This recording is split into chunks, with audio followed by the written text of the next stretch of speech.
Hello, my name is Jimmy and this is the 2022 Acura RDX. Introduced back in 2019 and updated for the 2022 model year, this is actually a really good SUV, and in this video I want to tell you all about it. But a brief history. The first generation RDX was quite sporty. It had a turbocharged 4-cylinder and super handling all-wheel drive. For the second generation, they ditched that for a smoother V6 and a standard all-wheel drive system. Both vehicles were good. In fact, my in-laws and my parents both owned the first and the second generation. And there's absolutely nothing wrong with them. But this, the third generation, they combined everything that you loved about the first one and the second and put it into one amazing product. In terms of changes for 2022, not only is there visual changes we can see from the front bumper here, but there's also a trim change. This is now the Platinum Elite A-Spec or Platinum A-Spec Elite, or Platinum A-Spec Advanced if you're in the US. And what that basically means is they combined the top trim with the A-Spec visual goodies. Before you couldn't get that. You can only get the top trim or the A-Spec. So if you got the A-Spec, you can get like the 360 camera and some other stuff like heads-up display. But on the top trim you could. But now you can get it all in one. So it actually makes a little bit more sense. On the side we have 19-inch wheels. These are updated. The gray is not bad, but I mean, being gray on gray, it's just a little bit boring. You can get a special edition PMC, but that one is probably sold out by now, and that special blue is the same blue that's on the NSX. And well, it just looks amazing. But like I said, probably sold out by now. As it is the A-Spec, you don't get any of the chrome. Everything's been blacked out. It is this high gloss black and it does look good. I do thank Acura for this. They put the lock on the front and the rear door. So if you're wanting to access the rear, you don't have to go ahead and lock the front doors first. Not many people do that, so thank you, Acura, for allowing this to happen. In the back, the updates back here, well, are minimal. Same taillight design, you just got a different bumper and that's really it. I don't think there's anything wrong with it because the RDX has always looked pretty good in my eyes. I think it'll still stand the test of time because, I mean, it doesn't really stand out of the crowd. It just kind of follows it, especially in this gray. It's just so plain. Anyways, underneath this powered tailgate, we get 29.5 cubic feet of space. It's actually quite decent, and I do like how the hinges are built into the top here so they're not in the way.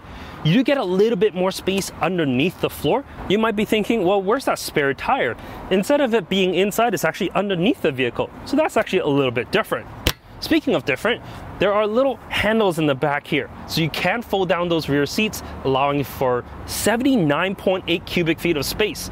And I do love the handles in the back here. It just makes it easier for you to get all the long items without going around to the side and whatnot. So I do thank them for that.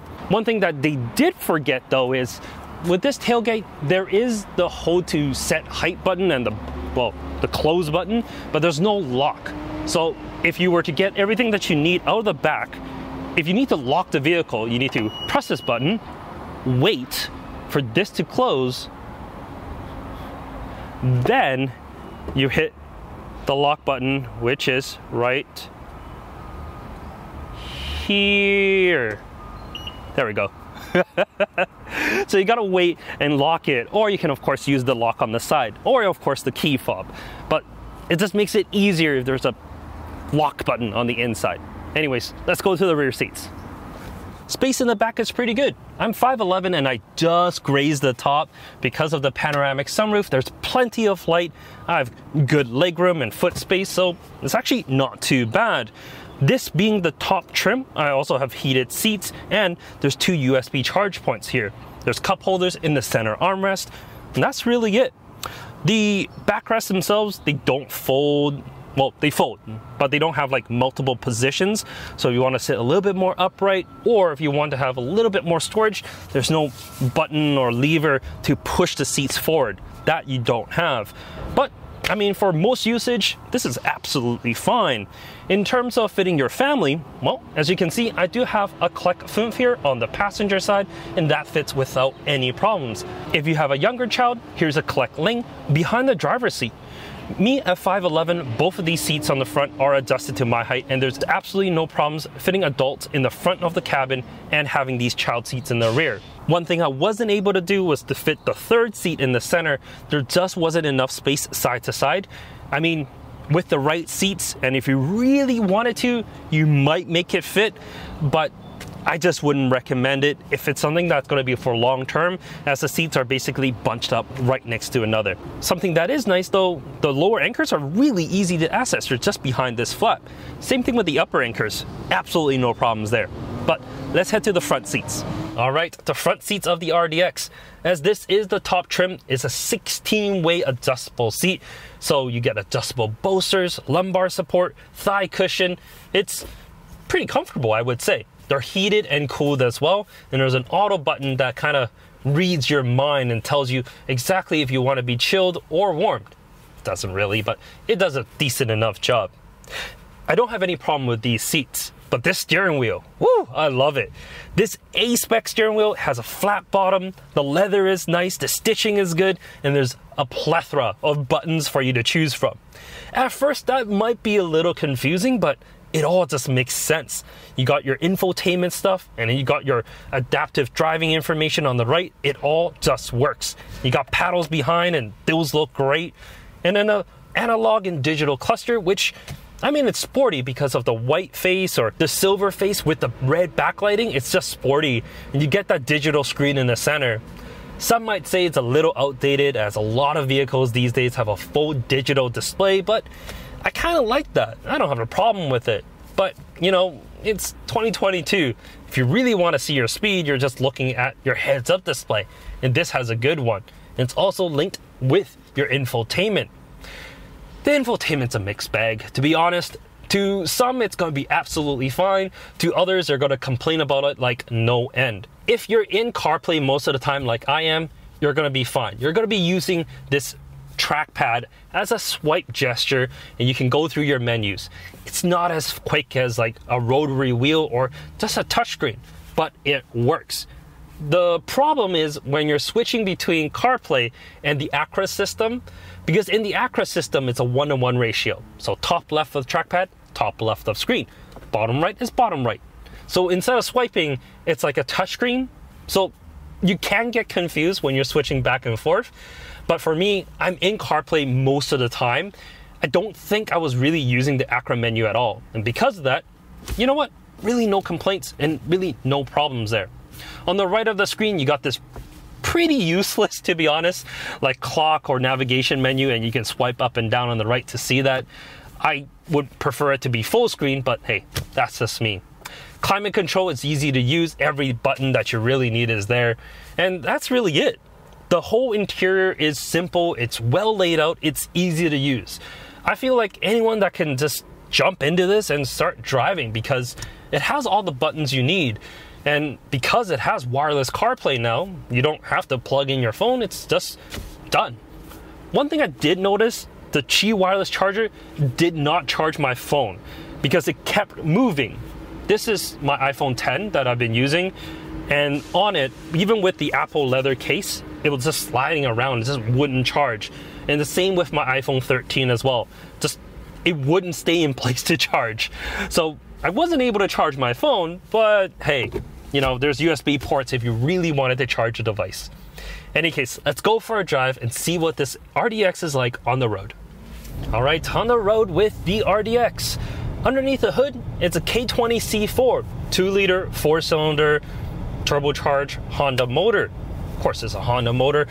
It pumps out 272 horsepower and 280 pound-feet of torque. Made it to that, a 10-speed automatic and super handling all-wheel drive, which means that when you punch it, it does go. Slowly. Well, that's mostly because I'm not in the current, well, the best dynamic mode, because currently I'm in comfort. And if I put it to normal or sport, it does, well, help that throttle modulation a little bit more. The thing is, with the RDX, the biggest problem with this driving dynamics isn't the way that it drives, it's the tech. I can't have a custom menu. I don't have an individual settings on this. In other Acura products, I don't remember which one, I can press this dynamic mode button in the center to have an individual mode where I can change the parameters, like the engine response, the throttle response, the suspension, and change all of that depending on what I would like.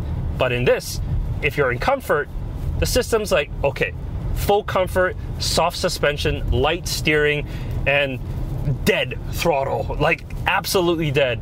It's like full efficiency mode. You depress the throttle and it takes like a year for it to accelerate. Then you have normal, which is a good balance, but I still think the throttle modulation, like just the time it takes for you to punch a throttle and the time that it goes, it's just a little long. That's where sport comes in, and I like sport. But when you're in sport, it raises the RPMs and, well, there goes your fuel efficiency. So in order to work with that, what you need to do is put the transmission also in sport and then use the paddles. But then when you're using the paddles, that 1-2 shift, you're not in control of that. The system automatically shifts to second, even though it's at like 2000 RPM, because, well, it just does it. The system just completely takes over. I think that's the biggest thing that's wrong with this. Engine, drivetrain, transmission, the suspension, all of that is good, but you just can't control it the way you want it to. That's the biggest problem here. Because the suspension, when you're on sport, it is firm enough, and when you're on comfort, it is soft enough. And I think they did change that for this model year, where there's just a bigger dynamic range. So thank you for that, but you just can't control it. Honestly though, for like 90% of people, it's gonna be fine. You know, most people just leave it in normal, and when they have kind of that curvy mountain road, they'll put it in sport and let the computer do what it needs to do, and yeah, that's gonna be fine. It's just for people like me who are expecting a little bit more, that's when you just get a little bit upset with just the settings it has. In terms of the adaptive cruise control and stuff like that, works well actually. On the highway, it's able to detect the lanes pretty well. I can be hands-off for a little while, but it's not fully hands-off. You still have to jiggle the steering wheel just a little bit to let you know that, well, there's still a human and you're still in full control of the vehicle. So there's that, but it's good. Like, the system just works well. You don't really have to worry or think about it. And that's really the gist of it. This car is good. It really is.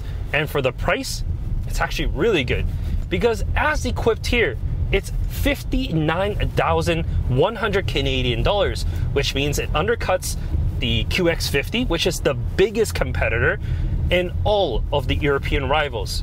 I mean, yes, the X3, you can get a base model and it's cheaper than this, but you don't get all of the features that you get in here. However, I think like a lot of people that's going to be looking at those European rivals, well, they expect a little bit more from their vehicle than this. But anyways, that's really it. The RDX is a good car. I think it's still one of those that I will still recommend to people because it's a really good balance. The A-Spec, it's completely just a visual upgrade, and it looks good. It looks sporty. Sure, it's not like dynamically as good as an AMG product or even a light AMG or M Sport product, but you're not paying that money. And that's really it. Thank you so much for watching this video. Like the video if you do, subscribe if you want to see more, and we'll see you next week in something that's a little bit faster, but still Acura, an MDX Type S. We'll see you later. Take care.